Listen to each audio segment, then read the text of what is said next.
வணக்கம், ஜெய்ஹிந்த். இன்னைக்கு நம்ம சேனல்ல சைனாவை பத்தி ஒரு முக்கியமான அப்டேட் பார்க்க போறோம். சைனாவுடைய அதிபர் ஷி ஜின்பிங் ஒரு சிம்போசியம் கருத்தரங்குல கலந்துக்கிறாரு. இதுல என்ன பெரிய விஷயம் அப்படின்னு பாத்தீங்கன்னா ஒண்ணும் கிடையாது. ஜாக்மா அலிபாபா இந்த பேரை கண்டிப்பா உங்க எல்லாருக்கும் தெரிஞ்சிருக்கும்.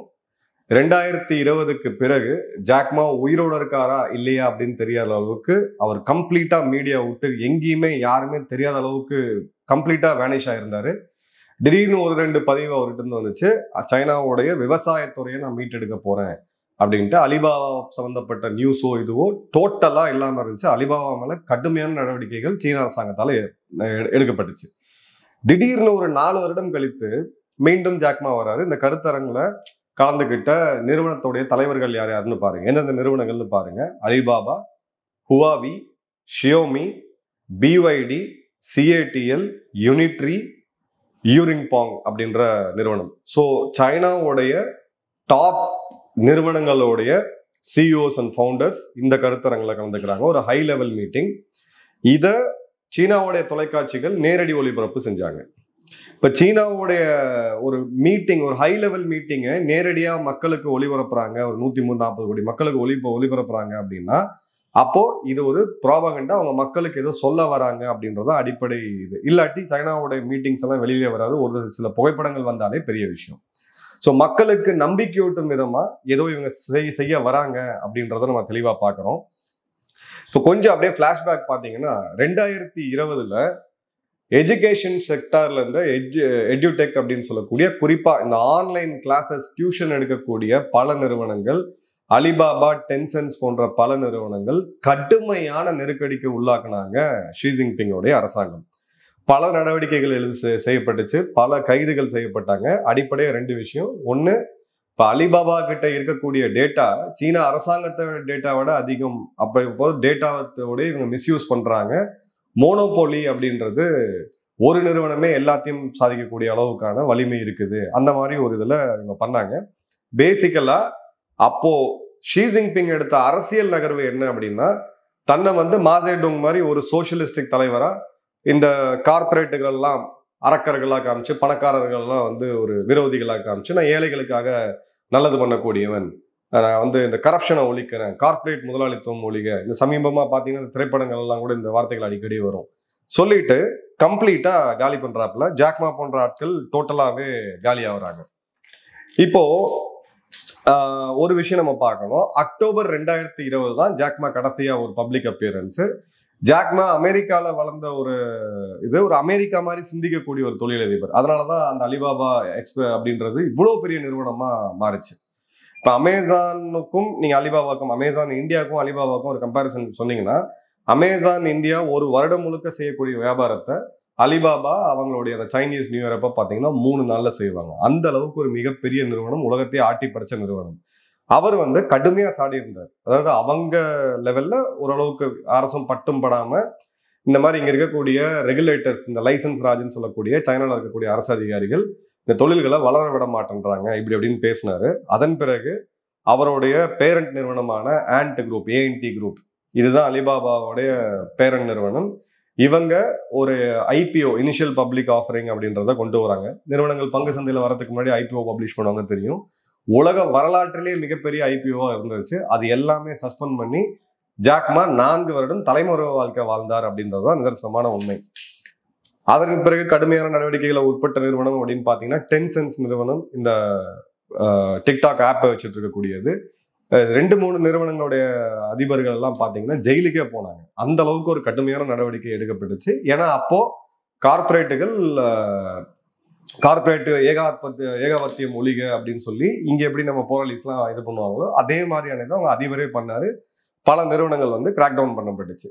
பண்ண பிறகு அரசாங்கம் ஸ்பெண்ட் பண்ண ஆரம்பிச்சாங்க. இது ஒரு டிபிக்கல் கம்யூனிஸ்ட் சோவியத் மாடல். இது அரசாங்கமே எல்லாத்தையும் வாங்கி, அரசாங்கமே எல்லாத்தையும் உற்பத்தி பண்ணி அந்த மாதிரியான ஒரு மாடலை கொண்டு வந்தாங்க. அது எவ்வளவு பெரிய பிரச்சனையை கொடுத்தது அப்படின்றத பார்க்கணும். இப்ப திடீர்னு இவங்களெல்லாம் ஒன்று கூடுறதுக்கான காரணம் உங்க எல்லாருக்குமே தெரியும். அடிப்படையா ட்ரம்ப் 2.0 அப்படின்றதுக்கு சைனா இப்போ லிட்ரலா நடுங்கி போய் உட்காந்துட்டு இருக்காங்க. வெளியில அதிகமா பேசாம இருந்தாலும் இந்த போடக்கூடிய இறக்குமதி வரியில அமெரிக்கா மிகப்பெரிய மார்க்கெட், அமெரிக்காவுடைய மிகப்பெரிய ஏற்றுமதியாளர் சைனா. $100 பில்லியன் ஓரளவுக்கு ட்ரேட் டெபிசிட் இருக்கக்கூடிய நம்மளே இந்த அளவுக்கு பதட்டப்படும் போது சைனா எந்த அளவுக்கு ஒரு பதட்டம் இருக்கும் அப்படின்றத பாருங்க. இப்ப இந்த நிறுவனங்கள் எல்லாம் ஒன்னா கூப்பிட்டு சில முக்கியமான இதை வந்து டிஸ்கஸ் பண்ணிருக்கிறாங்க அவங்க. அதுல என்ன அப்படின்னு பாத்தீங்கன்னா 3 முக்கியமான விஷயங்கள் ஷி ஜின்பிங் பேசினது.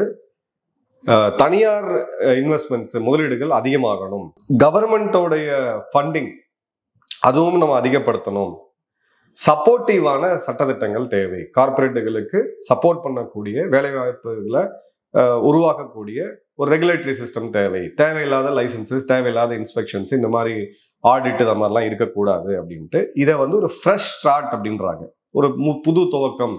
டெக்னிக்கல் டெக்ஸ் கம்பெனிஸ்ன்னு சொல்லக்கூடிய அலிபாபா, டென்சென்ஸ், ஹுவாவி போன்ற நிறுவனங்களுக்கு இது ஒரு புது ஸ்டார்ட்டா இருக்கும் அப்படின்றாங்க. இதுக்கு ஒரே ஒரு அடிப்படை காரணம் என்னன்னு பாத்தீங்கன்னா ட்ரம்ப் தான், வேற எதுவுமே கிடையாது. இப்போ அவங்க நியூஸ்ல எல்லாம் பாத்தீங்கன்னா it's okay to be rich again அப்படின்றாங்க. பரவாயில்லைங்க, பணக்காரா இருக்கிறது ஒரு தவறான ஒரு செயல் கிடையாது அப்படின்ட்டு.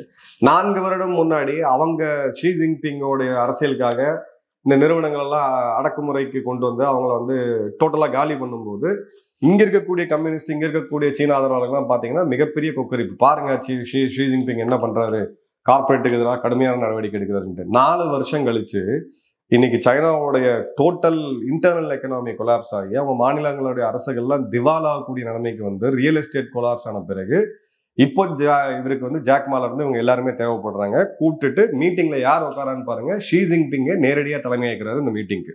இப்போ இதெல்லாம் ஏன் அவங்க பண்ணாங்க அப்படின்னு பாத்தீங்கன்னா, இப்ப ஷி ஜின்பிங்க்கு ட்ரம்ப் ஒரு காரணமா இருந்தாலும் இந்த ரியல் எஸ்டேட் கொலாப்ஸுக்கு பிறகு சீனாவுடைய அந்த பொருளாதாரம் அப்படின்றது டீஃப்ளேஷனை நோக்கி போயிட்டு இருக்கு. இன்ஃபிளேஷன்றது விலை ஏற்றம், டீஃப்ளேஷன்றது ஒண்ணு இந்த விலை அது மேல ஏறாம இருக்கிறது, இல்லாட்டி இந்த விலை சரியறது. உதாரணத்துக்கு இப்போ நீங்க ஒரு பொள்ளாச்சியில் இருக்கீங்க, ஒரு கோகோ பீட் போன்ற ஒரு ப்ராடக்டை பண்றீங்கன்னு வச்சுக்கோங்க.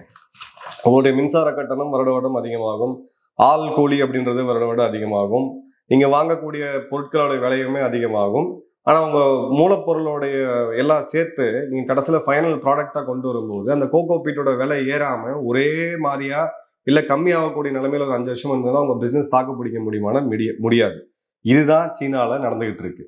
அதன் பிறகு இவங்க என்ன பண்றாங்க அப்படின்னு பாத்தீங்கன்னா, அரசு மத்திய அரசாங்கம் இவங்களுடைய சென்ட்ரல் கவர்மெண்ட் மாநிலங்களுக்கு இருக்கக்கூடிய பேங்க்ஸ் இவங்க எல்லாருக்கும் பெரும் பணத்தை கொடுத்து பங்குகளை விலைக்கு வாங்குறாங்க. பங்கு சந்தையில ஒரு செயற்கையான விலையேற்றத்தை கொண்டு வராங்க. 20% ஏறிச்சு ஒரு வார காலத்துல. பிறகு 3 மாதத்துக்குள்ள சரிஞ்சு திரும்பவும் அதே லெவலுக்கு போயிருச்சு. அதன் பிறகு இவங்க ரியல் எஸ்டேட் கம்பெனி அவங்களுடைய வருமானத்திலேயே அதிகமானது என்ன அப்படின்னு பாத்தீங்கன்னா ரியல் எஸ்டேட் தான். அந்த துறையை சேர்ந்த எவர் கிராண்டே நிறுவனம், ஆரஞ்சு கவுண்ட்ரி போன்ற நிறுவனங்கள் எல்லாமே டோட்டலா கொலாப்ஸ் ஆச்சு. பிறகு அதுக்கு ஒரு ஸ்பெண்டிங் கொடுத்தாங்க. அரசாங்கமே சில லோன் தள்ளுபடி இதெல்லாம் பண்ணாங்க. வீடுகளை வாங்குறதுக்கு மக்களுக்கு வந்து மலிவு விலையில இது பண்ணாங்க, சப்சிடி எல்லாம் கொடுத்தாங்க. ரியல் எஸ்டேட் மீண்டு வரவே கிடையாது. 4வது அவங்களுடைய மக்கள் தொகை ஒரு எத்தனையோ நூற்றாண்டுகளுக்கு பிறகு மக்கள் தொகை ரிவர்ஸ் ஆகி கம்மியாக ஆரம்பிச்சது. இது திரும்ப மீண்டு வரும்னு சொன்னாங்க, எதுவும் வரல. கடந்த 2 வருடமா கிட்டத்தட்ட 3 வருடமா அவங்களுடைய மக்கள் தொகை வந்து சரிஞ்சிட்டு இருக்கு அப்படின்றத பார்க்கும். ஸோ பாப்புலேஷன் டிக்ளைன் ஆகுது. கன்சியூமர் டிமாண்ட், அதாவது உள்நாட்டு டிமாண்ட் அப்படின்றது மக்களுடைய அந்த இதுன்றது அவங்ககிட்ட வாங்க காசு இல்லாம அவங்களுடைய அன்சர்டனிட்டினால டிமாண்ட் கம்மியாகுது. இப்போ உடனடியாக அவங்க என்ன பண்ணாங்கன்னா, போன வருஷம் எக்கச்சக்கமான ஏற்றுமதியை அரசாங்கம் சப்சிடைஸ் பண்ணி ஒரு 10 ரூபாய்க்கு விற்க வேண்டிய பொருளை 5 ரூபாய்க்கு விற்க வச்சு 5 ரூபா அரசாங்கம் கொடுக்குது. அதனாலதான் பாத்தீங்கன்னா $1 trillion அளவுக்கான ஏற்றுமதி வர்சஸ் இறக்குமதி. இதையும் நம்ம ஆளுங்க பெருசா கொண்டாடினாங்க. பாருங்க, சைனா எங்கேயோ போயிருச்சு, $1 trillion ஏற்றுமதி, நம்ம மொத்த ஏற்றுமதியே வந்து $800 பில்லியன் தான். சைனா எங்கேயோ போயிருச்சுன்ட்டு. கொஞ்சம் பொருளாதார அடிப்படை தெரிஞ்சவங்க இதை எப்படி பார்ப்பாங்க அப்படின்றத பாருங்க. உங்களுடைய உள்நாட்டுக்குள்ள விற்பனை இல்லை, உங்களோட உள்நாட்டு விற்பனை தான் மூலாதாரமே. அதுல இல்லாம வேற வழி இல்லாம நீங்க ஏற்றுமதி பண்றீங்க. அதுக்கு அரசாங்கம் சப்சிடி கொடுத்துட்டு இருக்காங்க. விலையை குறைச்சி ஏற்றுமதி பண்றாங்க. இதை ஒரு பெரிய சாதனையா இவங்க எல்லாருமே நம்ம மக்களே சில பேர் பாத்தீங்கன்னா கொண்டாடிக்கிட்டு இருந்தாங்க. இப்ப ட்ரம்ப் வேற வந்துட்டார். 10% அடிஷனல் வரி, எந்த ஒரு இறக்குமதி தயாராக இருந்தாலும் 10% அடிஷனல் வரி. சோலார், ஸ்டீல் போன்ற பல இடங்கள்ல பைடன் அரசாங்கம் ஏற்கனவே பண்ணிட்டாங்க. அதுக்கு மேல ஒரு 10% இவர் கொண்டு வராரு ட்ரம்ப் அவர்கள். இதையும் ஒரு இதுல நம்ம பார்த்தோம். ஸோ இப்ப இந்த பெரிய பெரிய முதலாளிகளுடைய இவர் என்ன சொன்னாரு அப்படின்னு பாத்தீங்கன்னா, 2 விஷயத்துல ஃபோக்கஸ் பண்ணுங்க. ஒன்னு ஹார்ட்வேர் அப்படின்னு சொல்லக்கூடிய எலக்ட்ரானிக்ஸ், கம்ப்யூட்டர், ஏஐ போன்ற இடத்துல இது பண்ணுங்க. அதே மாதிரி ஏஐ தொழில்நுட்பம் டெக்னாலஜிலையும் நீங்க அதிகமா ஃபோக்கஸ் பண்ணுங்க அப்படின்னு சொல்லி ஒரு அறிவுரை கொடுத்துருக்காரு. இவங்களுடைய ஒரு நிறுவனமான சிஎம்ஆர் அதோடைய தலைவர் ரெயின் என்ன சொல்றாருன்னு பாத்தீங்கன்னா, பாருங்க அமெரிக்கா மார்க்கெட்லாம் ஆடி போய் கிடக்குது, எல்லாம் தங்கத்துல கொண்டு போய் முதலீடு பண்ணிட்டு இருக்காங்க. இந்திய மார்க்கெட் பாருங்க 20% டவுன் ஆயிருக்குது. நம்ம பணத்தெல்லாம் கொண்டு வந்து நம்ம மார்க்கெட், அதாவது சீன மார்க்கெட்ல கொண்டு வந்து நம்ம இன்வெஸ்ட் பண்ணணும் அப்படின்னு சொல்லி இந்த பெரிய பெரிய இதெல்லாம் கொடுத்து இப்போ 2 விதத்துல அந்த மக்கள் தோய்ந்து போயிருந்த மக்களோட மனநிலை கொஞ்சம் ஒரு நல்ல ஒரு மைண்டுக்கு வந்திருக்கு. ஒன்று டீப் சீக்கோடைய அந்த வைப்ரேஷன், அதோட சக்சஸ். 2வது இந்த கருத்தரங்கு. இது திரும்பவும் ஏதோ ஒரு ஹோப் பண்ணுதுப்பா, ஏதோ ஒன்று பண்றாங்க கவர்மெண்ட், பெரிய பெரிய முதலாளிகள்லாம் ஒன்று கூட்டியிருக்காங்கன்னா திரும்ப நாளைக்கு வேலை வாய்ப்புகள் வரும், திரும்பவும் பொருளாதாரம் மீளும் அப்படின்னு சொல்லி ஒரு நம்பிக்கை வச்சிருக்காங்க. இப்போ இது ஏன் நடக்காது? இந்தியா ஆதரவாளர், இந்தியாவுடைய இதெல்லாம் தூக்கி ஓரமா வைங்க. இதோட எக்ஸாம்பிள்ஸோட நான் சொல்றேன். கமெண்ட் போடுறவங்க நீங்க என்ன பண்றீங்கன்னா, நான் ஒரு சீனாவோட என் நண்பர் சீனா போயிருந்தாரு, நான் சீனா போயிருந்தேன், ஷங்காய் நகரத்தை பார்த்தேன், ஷிங்ஜியாங் ப்ராவின்ஸ் பார்த்தேன், எப்படி இருக்கு தெரியுமாங்க, நம்மளோட 20 வருடம் 30 வருடம் முன்னாடி இருக்காங்க. நீங்க அப்படியே இங்க இருந்து கிளம்பி குடுகாவம் போங்க. குடுகாவில் டிஎல்எஃப் சைபர் சிட்டின்னு ஒரு இடம் இருக்கு. அந்த இடத்துக்கு போனீங்கன்னா அது இந்தியா மாதிரியே இருக்காது.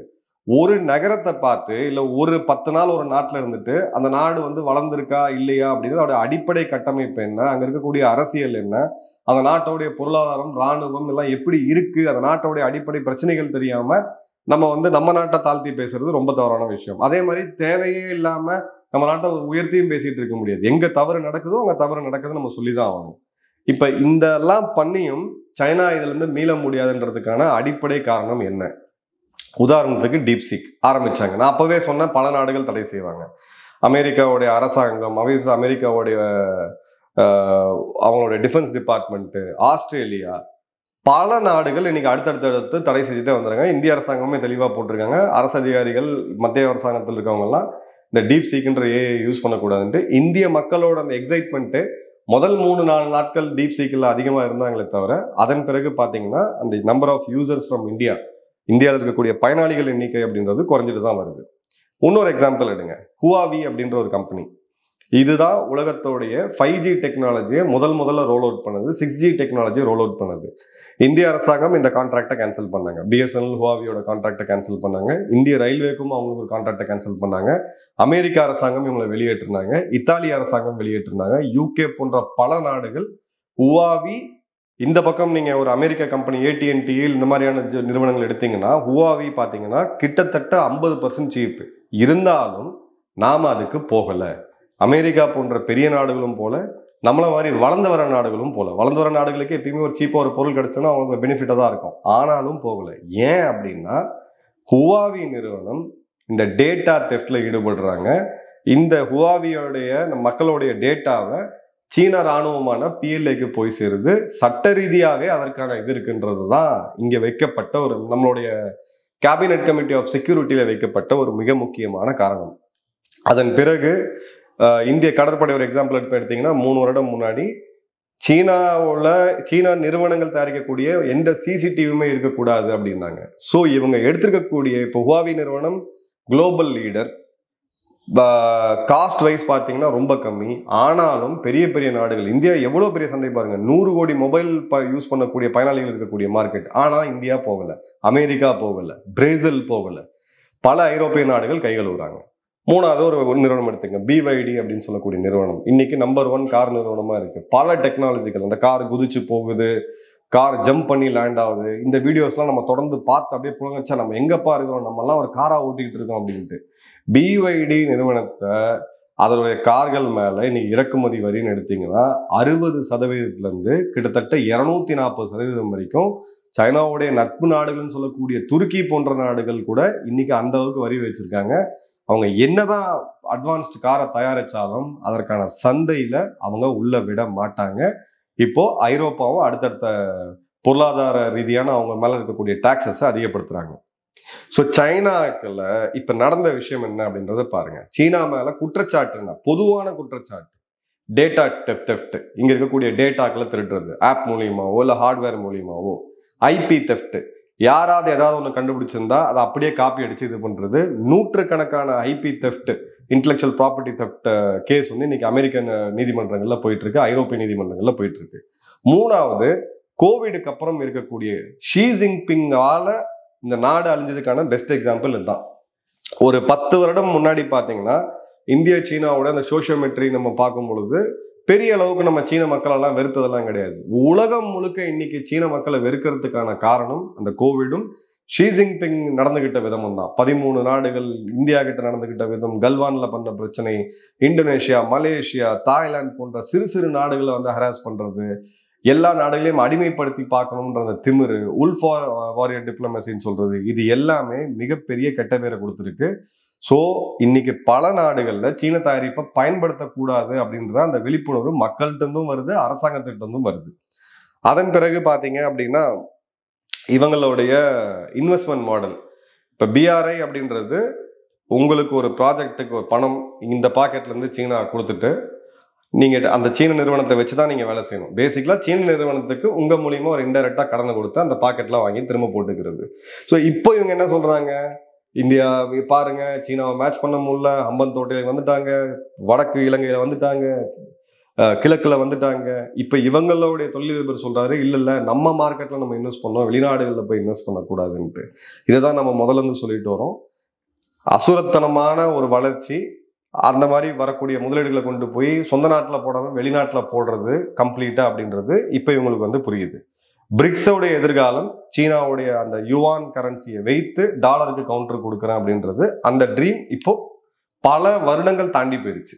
ஏன்னா புத்தினும் ட்ரம்ப்பும் ஒரு டேர்ம்ஸ்க்கு வந்துட்டாங்க, இந்தியாவும் ட்ரம்ப்பும் ஒரு டேர்ம்ஸ்க்கு வந்திருக்காங்க. இந்தியா ஏற்கனவே சீன கரன்சியை பேஸ் பண்ண ஒரு பிரிக்ஸ் நாணயத்தை ஆதரிச்சது கிடையாது. ஸோ அந்த இடத்துலையும் இவங்களுக்கு ஒரு இது இருக்கு. எல்லாத்தையும் தாண்டி என்ன தொழில்நுட்பம் வேணா இவங்க பண்ணட்டும், எந்த நாடு அதை இறக்குமதி செய்யணும்னு நினைக்குதோ, இப்போ இலங்கையில் இருக்கக்கூடிய ஒரு அரசாங்கமே இப்ப நினைக்கிறாங்க, ஏகேடிஆர் அரசாங்கமே நினைக்கிறாங்க, ஓகேப்பா நம்மளோட மொபைல் இதெல்லாமே வந்து இனி சீனா மேனேஜ் பண்ணிட்டோம் அப்படின்னு கொடுத்தாங்கன்னா, எதிர்கட்சிகள் இது ஒரு பிரச்சனையா, தேர்தல் பிரச்சனையா வச்சு அந்த ஆட்சி வந்து தூக்கி எறியப்படும். இத்தாலியில பார்த்திருக்கோம் இந்த பிரச்சனையை, ஐரோப்பால இருக்கக்கூடிய பல நாடுகள்ல பார்த்திருக்கோம். ஸோ இவங்க என்ன டெக்னாலஜி பண்ணாலும் ஷி ஜின்பிங் என்ற தனி மனிதனுடைய அந்த பேராசைனாலும் சைனா நடந்துகிட்ட விதம் உலக நாடுகள் இந்த 10 வருடத்துல அந்த நம்பிக்கையின்மை அப்படின்றது அவங்க மேல ஸ்ட்ராங்கா பதிஞ்சிருக்கு. என்ன பண்ணாலும் இதை மட்டும் அவங்களால தொடச்சிடவே முடியாது. கடைசியா ஒரு பாயிண்ட், இப்ப எல்லா நாடுகளுமே ப்ரொடெக்ஷனிசம் பத்தி பேச ஆரம்பிச்சிட்டாங்க. எங்க நாட்டு கம்பெனிகள் சுதேசின்னு நம்ம சொல்றோம், நம்ம நாட்டு கம்பெனி, நம்ம பொருட்கள். கனடா பாத்தீங்கன்னா இன்னைக்கு வந்து அமெரிக்க பொருட்களை வேணான்னு சொல்லுங்க, சீன பொருட்களை வேணான்னு சொல்லுங்க, கனடிய பொருட்களை வாங்கி யூஸ் பண்ணுங்க. எல்லா நாடுமே இப்ப இந்த ப்ரொடெக்ஷனிசம்ல உள்ள வந்துட்டாங்க. ஏற்கனவே இவங்க ஏற்றுமதியில ஒரு கட்டும் சவாலை செஞ்சுட்டு இருக்காங்க. இனி வரக்கூடிய காலங்களில் டெக்னாலஜியில எல்லாருமே இன்வெஸ்ட் பண்ணணும்னு நினைக்கிறாங்க. இல்ல இந்தியா மாதிரியான ஒரு மாடரேட்டா இருக்கக்கூடிய ஒரு நம்பிக்கையுள்ள ஒரு நாடு கூட தான் நம்ம அலையன்ஸ் வைக்கணும்னு பாக்குறாங்க. ஆப்பிரிக்க நாடுகள், பல நாடுகள் இன்னைக்கு யூபிஐ வாங்குறாங்க, அரேபிய நாடுகள் இன்னைக்கு வந்து யூபிஐ வாங்குறாங்க. அப்படின்னா அதற்கான அடிப்படை காரணம் நம்ம மேல இருக்கக்கூடிய நம்பிக்கை. உதாரணத்துக்கு நம்மளுடைய வேக்சின், சீனாவுடைய வேக்சின் என்ன ஆச்சு கதை அப்படின்றது நம்ம எல்லாருக்குமே தெரியும். ஸோ சீனாவுடைய ஷி ஜின்பிங்கோடைய ஒரு கடைசி ஒரு முயற்சி அப்படின்னு நம்ம இதை பார்க்கலாம். ஷார்ட் டேர்மா இது ஒரு ஷோ. இப்போ நடுவில் நல்ல கவனிங்க, அடுத்த 3 மாசத்துக்கு தொழில்நுட்பங்கள்ல எங்கேயோ சீனா போயிருச்சு அப்படின்னு சொல்லி காணொலிகள் அவங்க தட்டி விடுவாங்க, ஜஸ்ட் தட்டி விடுவாங்க. நம்ம ஆட்கள் அதை பகிர்ந்து இவங்களே அவங்களுக்கு ஒரு ப்ராபகண்டா டூலா யூஸ் ஆகி நம்மளோட கான்ஃபிடன்ஸ் வந்து குறைப்பாங்க. அது விஷயம் கிடையாது. சீனா மிகப்பெரிய சிக்கல்ல இருக்கு. இந்த 4 வருடத்துல சீனா என்ன ஆக போகுது அப்படின்றத மட்டும் க்ளோஸா நின்று வாட்ச் பண்ணுங்க.